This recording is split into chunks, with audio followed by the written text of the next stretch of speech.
दोस्तों, आज हम बात करने वाले हैं पाकिस्तान के गजल के बादशाह के बारे में, जिनकी आवाज आज भी दिलों को छू जाती है। यह है मेहदी हसन। उनके गाने और गजलें न सिर्फ पाकिस्तान बल्कि भारत और पूरी दुनिया में मशहूर हैं।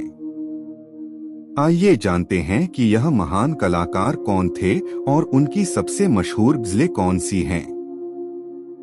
सबसे पहले बात करते हैं मेहदी हसन की जिंदगी की।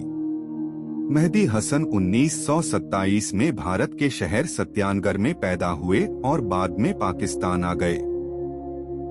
उन्होंने अपने संगीत के सफर की शुरुआत क्लासिकल संगीत से की, खासकर राग दरबारी कंडा और अन्य क्लासिकल रागों से। यही क्लासिकल ट्रेनिंग उनकी गजलों की आत्मा बन गई। मेहदी हसन की आवाज में एक खास नरमी और एहसास था जो सुनने वाले के दिल में बैठ जाता था। उनकी आवाज में जो मिठास और दर्द था, वह शायद किसी और में न हो। अब आते हैं मेहदी हसन की सबसे मशहूर गजलों की तरफ। सबसे पहली और मशहूर गजल है रंजिश ही सही। यह गजल मोहब्बत और इंतजार के दर्द को दर्शाती है।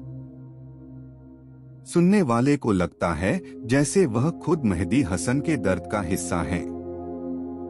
दूसरी गजल है पत्ता पत्ता बूटा बूटा। यह गजल मोहब्बत की नरमी और जिंदगी के हर पल की याद दिलाती है।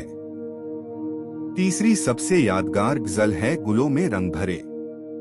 यह गजल महफिलों की जान है और आज भी हर महफिल में सुनी जाती है।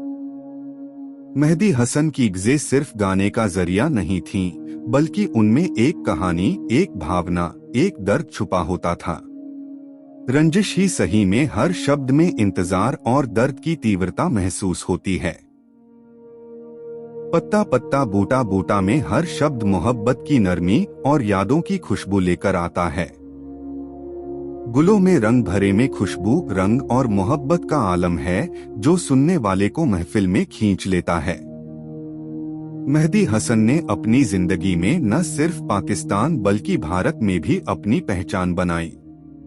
उनकी गजलें फिल्मों में भी शामिल हुईं और उन्होंने क्लासिकल संगीत और फिल्मी संगीत दोनों में अपना लोहा मनवाया। उनका अंदाज, उनकी आवाज और उनकी गजलों का एहसास आज भी हर सुनने वाले के दिल में जिंदा है। और भी रोचक बात यह है कि मेहदी हसन की गजलें आज भी नए गायक और गायिकाओं के लिए रेफरेंस हैं। उनकी मेहनत, क्लासिकल ट्रेनिंग और भावनात्मक अंदाज ने उन्हें गजल का बादशाह बना दिए।